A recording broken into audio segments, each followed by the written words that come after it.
এই খাবারটা খুব ঝটপট বানিয়ে নেওয়া যায়, বিকালের নাস্তার জন্য, মেহমানদারিতে সব কিছুতে যায়।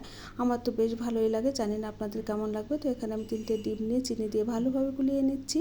তো এখন আমি এই পাউরুটির প্যাকেটটাকে ছেড়ে নিচ্ছি। এটা হচ্ছে, নাম কি বলে সেটা আমি জানি না, তবে অনেক আগে থেকে আমি এটা তৈরি করি। বিকালের নাস্তা কিছু খুঁজে না পেলে চটপট আমি এটা বানিয়ে নিই। এখানে পাউরুটিগুলোকে ডুবিয়ে আমি তেলের ভিতরে দিয়ে দিচ্ছি ভালোভাবে ফ্রাই করার জন্য। আর এটা কিন্তু একটু লালচে লালচে হয়ে আসলেই তুলে নিতে হবে, কারণ একটু ভাজাটা বেশি হলে খুবই ভালো লাগে, এবং সাদা সাদা থাকলে কিন্তু অতটা বেশি ভালো লাগে না।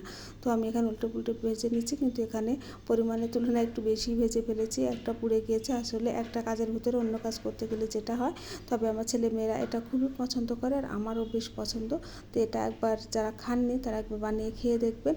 খুব সহজ এবং একটা সুন্দর রেসিপি। এটা কিন্তু খেতেও খুবই ভালো লাগে।